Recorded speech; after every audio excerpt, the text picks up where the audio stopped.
Mnemonics म्हणजे काय आणि विद्यार्थ्यांना याचा फायदा कसा होतो? न्यूमोनिक्स हे असं तंत्र किंवा विज्ञान आहे ज्या माध्यमातून अभ्यासाच्या विविध गोष्टी आपण अगदी सहजपणे लक्षात ठेवू शकतो. उदाहरणासाठी खाली विविध गोष्टींची नावे दिली आहेत, जसे T shirt, door, peacock, rope, knife, Spiderman, chair, silver lion, apple, basket, cage, bird, cat, shoes. प्रयत्न करा ह्या सगळ्या गोष्टी सिक्वेन्स मध्ये तुम्हाला आठवतंय का? व्हिडिओ पॉज तुम्ही करू शकता. ह्या सगळ्या गोष्टींना आपण न्यूमरिकच्या सहाय्याने आठवण्याचा प्रयत्न करू. इमॅजिन करा, पिक्चर तुमच्या समोर आहे, तुम्ही टी शर्ट घेतली आहे.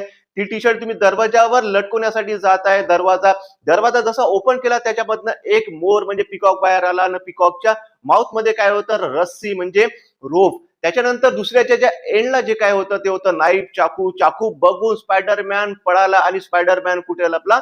तर चेअरच्या बाजूला. पण ती चेअर साधारण चेअर नव्हती, तर चेअरवर काय लागलं होतं? तर सिल्वर. सिल्वर कशासाठी लागलं होतं? तर ती चेअर लॉयनची होती आणि लॉयन काय करत होता तिथं बसून? तर लॉयन तिथं बसून ऍपल म्हणजे सेफ खात होता. पण एवढ्या सगळ्या सेफ आणणार कुठून? तर लॉयनने डोक्यावर ठेवलं होतं बास्केट आणि बास्केटला लटकलं होतं एक केज म्हणजे पिंजरा. आणि त्या पिंजऱ्यामध्ये काय होतं? एक बर्ड. आणि बर्ड कुणाकडे पाहत होतं? तर कॅटकडे बघत होतं. आणि कॅटकडे काय बघत होतं? का बरं बघत होतं?